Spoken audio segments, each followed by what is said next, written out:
Assalamualaikum warahmatullahi wabarakatuh. Kembali lagi bersama saya, Puspita Dewi Wulaningrum dalam mata kuliah Praktik Penganggaran. Nah, untuk pertemuan kali ini kita pelajari mengenai anggaran kas. Materi yang sudah saya share ini saya coba jelaskan. Jadi untuk materi mengenai anggaran kas di sini langsung contoh kasusnya. Di sini ada data dari PT Tresna Asih tahun 2006. Ada data penjualan di mana penjualannya itu 50% penjualan kredit, berarti nanti tunainya 50% juga. Data penjualannya ini dari Januari, Februari, Maret, sedangkan untuk yang lainnya dibagi triwulannya. Kemudian ada keterangan kerugian piutang dengan pola pengumpulan piutang bermacam-macam. Ada saldo kas, ada penerimaan lain-lain, ada berbagai pengeluaran, dan ada pinjaman serta pembayaran bunga. Nah, jika diminta untuk yang pertama untuk menentukan anggaran pengumpulan piutang di tahun 2006, ini salah ya, harusnya 2006. Ini 2006. Nah, yang perlu kita kerjakan yang pertama ini kita buat tabel ini dulu. Yang pertama kita bisa tulis dulu waktu penjualannya, Januari, Februari, Maret, triwulan 2, 3, dan 4. Kemudian kita hitung penjualan tunainya. Di soal ini dijelaskan bahwa penjualan 50% adalah penjualan kredit. Artinya penjualan tunainya 50% juga. Maka 50% dari 3.500.000 adalah 1.750.000. Begitu juga yang Februari 3.750.000, 50%-nya adalah 1.875.000 dan sampai ke yang triwulan keempat ya. Hitungnya caranya sama, kali 50%. Kemudian untuk penjualan kredit ini berarti nilainya juga sama, 50%. Artinya nanti nilai penjualan tunai dan kredit ini sama. Tapi kalau misalnya di sini soalnya persentasenya berbeda, tentu nanti penjualan tunai dan penjualan kredit juga berbeda. Tapi kalau di sini contohnya contoh kasus di mana nilai penjualannya sama antara tunai dan kredit.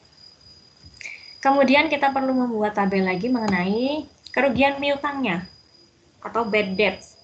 Jadi di soal tadi disampaikan bahwa kerugian piutang tak tertagih itu sebesar 2%. Berarti nanti dihitung 2% dikali piutang itu kan berarti dari penjualan kredit. Piutang muncul dari penjualan kredit, maka 2% dikali 1.750.000 untuk yang Januari. Hasilnya 35.000. Untuk yang penjualan kredit bulan Februari itu juga sama 1.875.000 itu dikali 2%, nanti 37.500 dan seterusnya sampai di triwulan keempat. Maka untuk piutang netonya tinggal kita kurangkan dari penjualan kredit, ini berarti piutangnya dikurangi dengan kerugian piutangnya, hasilnya adalah 1.715 untuk yang di bulan Januari. 1.875.000 di Februari dikurangi 37.500 di kerugian piutang bulan Februari, maka nanti hasilnya piutang netonya 1.837.500 rupiah dan seterusnya sampai terakhir di triwulan keempat. Itu untuk menentukan anggaran pengumpulan piutangnya. Baru kita tentukan, tadi baru menentukan nilai dari piutang netonya. Sedangkan untuk menentukan anggaran pengumpulan piutang, tadi kan di sini di soal dijelaskan bahwa pola pengumpulan piutangnya 60% pada saat bulan terjadi. Berarti misalnya kalau yang Januari itu kan tadi 1.715.000. Itu berarti pada bulan Januari 60%, karena di sini keterangan pada bulan di saat itu berarti bulan tersebutnya 60% dikalikan 1.715. 60% dikali 1.715 hasilnya 1.029.000. Sedangkan untuk bulan kedua kalau mundur 1 bulan berarti 30%. Kita tulis di bagian Februari, kalau mundur sebulan kan dari Januari ke Februari itu 30%. Berarti 30% dari 1.715 hasilnya 514.000, sedangkan di bulan Maret itu mundur 2 bulan berarti 10%. 10% dari 1.715.000. Maka nanti hasilnya 171.500. Itu di bulan Januari. Langkah yang sama dilakukan di bulan Februari dan Maret. Jadi tadi Februari tadi untuk di bulan tersebut 60%, berarti 60% dikali 1.837.500. 60%-nya adalah 1.102.500. Sedangkan 30% dari 1.837.500 adalah 551.250. Sedangkan untuk selanjutnya di 30%, di bulan ketiga itu 10%, hasilnya adalah 183.750. Sedangkan untuk bulan Maret kan untuk harusnya Maret, di belakangnya ada April dan Mei harusnya ya, tapi April dan Mei itu sebenarnya masuk di triwulan 2. Triwulan 2 itu Maret, April, April, Mei, Juni. Triwulan 2 itu April, Mei, Juni. Sedangkan triwulan 3 itu Juli, Agustus, September. Triwulan 4 Oktober, November, Desember. Berarti untuk April dan Mei, bulan 2 dan bulan 3 masuk di triwulan 2. Jadi untuk yang di triwulan pertama tadi kan sama ya, di bulan Maret itu 60% dikali nilainya tadi sebesar 2.205.000 dikali 60% adalah 1.323.000. Kemudian dikali, kalau yang di selanjutnya di bulan Maret, karena 2 bulan itu masuk di triwulan 2, berarti kita gabungkan angkanya. Jadi mundur 1 bulan 30% dan mundur 2 bulan 10%, berarti 30 ditambah 40. 30 ditambah 10 maksudnya. 30 ditambah 10 berarti 40%. 40% dikali 2205. 40% ada di sini, kita masukkan hasilnya 882. Sedangkan untuk yang triwulan 2, 3, dan 4, ini kita menggunakan keterangan yang kedua, yaitu 80% pada triwulan terjadinya penjualan dan 20% pada triwulan berikutnya. Berarti untuk yang triwulan 2, kita ambil 80%-nya. 80% dari 5.880, 4.704.000. Dan 20%-nya dari 5.880 kita isikan di triwulan ketiga di baris triwulan 2 ya. Sedangkan untuk di baris triwulan 3 itu juga sama. Di baris triwulan 3 kita masukkan 80% dari 5145 di kolom triwulan 3, baris triwulan 3, 4.116. Dan 20%-nya kita masukkan di triwulan 4 di kolom triwulan 4 di baris triwulan 3. 20% dari 5.145.000. Nah, untuk yang di triwulan 4 itu berarti yang tercantumkan dalam anggaran 1 tahun ini hanya yang 80% saja, karena 20% itu kan di triwulan berikutnya, padahal itu di anggaran tahun setelah ini ya. Berarti tidak masuk, jadi yang masuk hanya 80%. Yang 20% tidak masuk di perhitungan ini. Selanjutnya setelah selesai kita hitung semua, kita total ke bawah. 1.029, di bawah ini tidak ada angka yang lain, berarti sama. Untuk yang Februari kita tambahkan 514 ditambah 1.102.500. 1.600 dan seterusnya, dihitung ke bawah semua ya. Nah, itu untuk penentuan nilai pengumpulan piutang. Sedangkan soal yang kedua, tadi mengenai anggaran penerimaan kas. Kita hitung berapakah penerimaan kas. Nah, ini unsur mengenai perhitungan anggaran penerimaan kas. Itu yang pertama, kita berarti tadi hitung mengenai piutangnya. total piutangnya yang ada, yang kemungkinan yang akan kita terima, dan dari penjualan tunai tadi, dari penjualan tunai. Jadi dari piutang yang sudah bersih, jadi piutang dari yang sudah kita hapuskan 80, dan tadi 80%, berapa persen itu tadi ya, piutang bersih itu tadi yang sudah benar-benar diperkirakan kerugian tak tertagihnya tadi.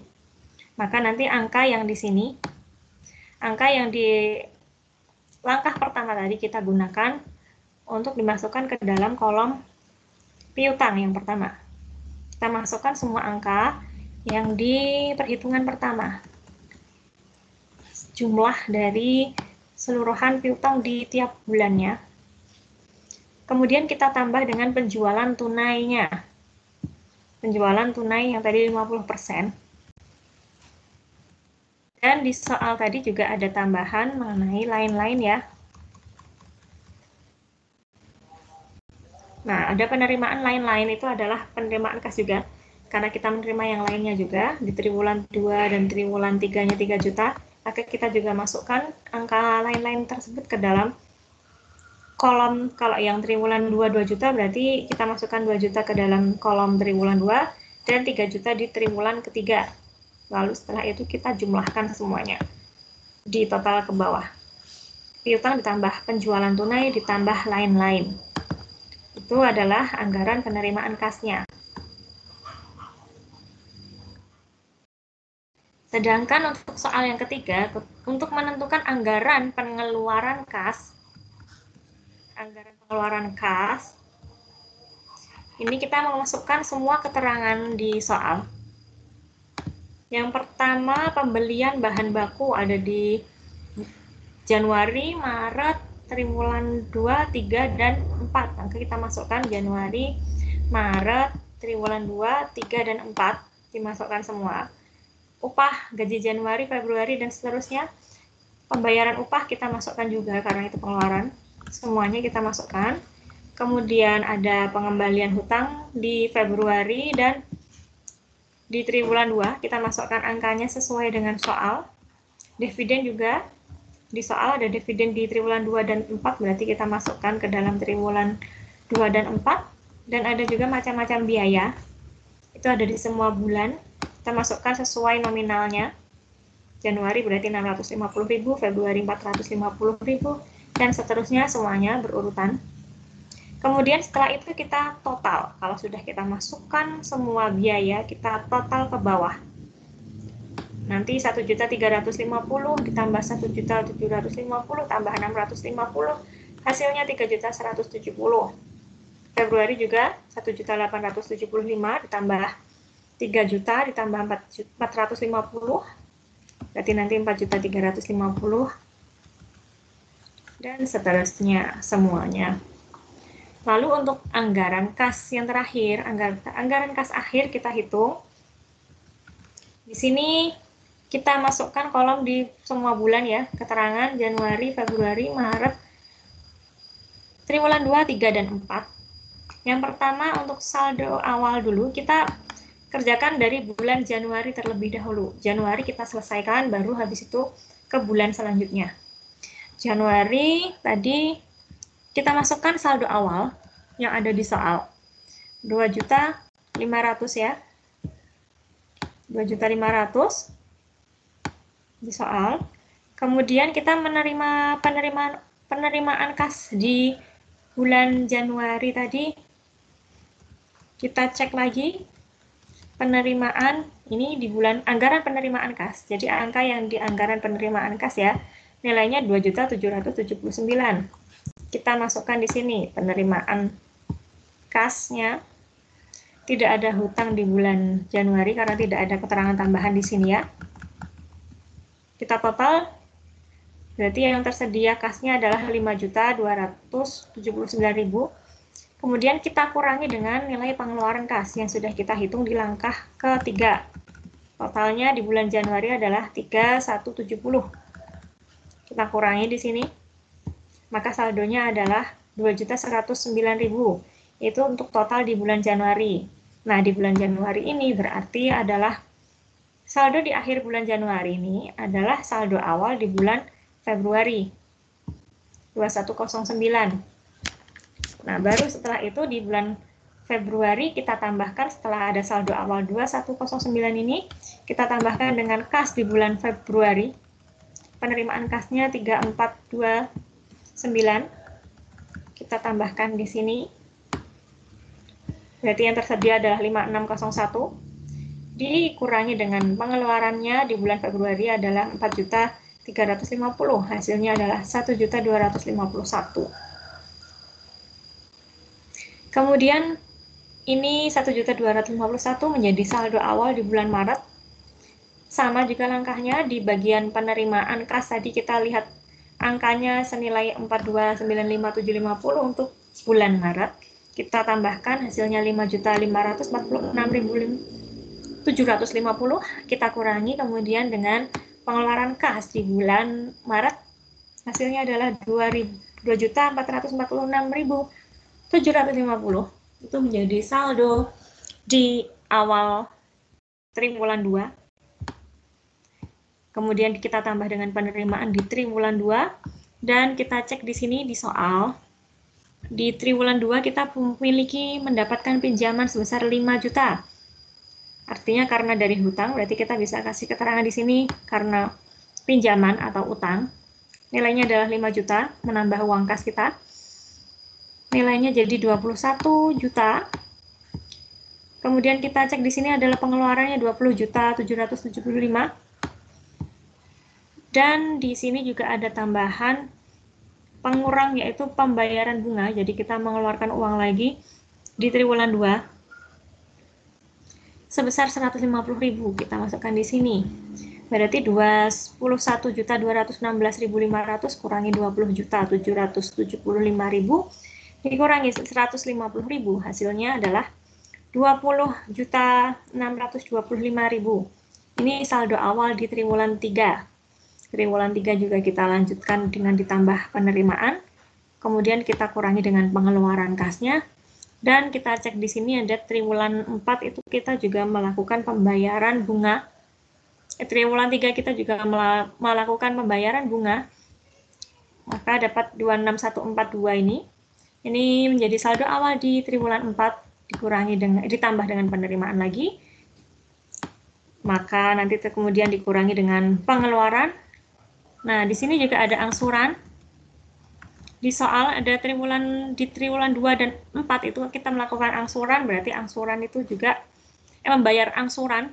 Tadi di triwulan 2 memperoleh pinjaman 5 juta dan dibayar di triwulan 4, berarti nanti pengeluaran kasnya ada di bulan 4. Jadi angsuran utangnya kita tulis di sini di bulan 4, dan juga kita tambahkan pengeluaran bunga, membayar bunga.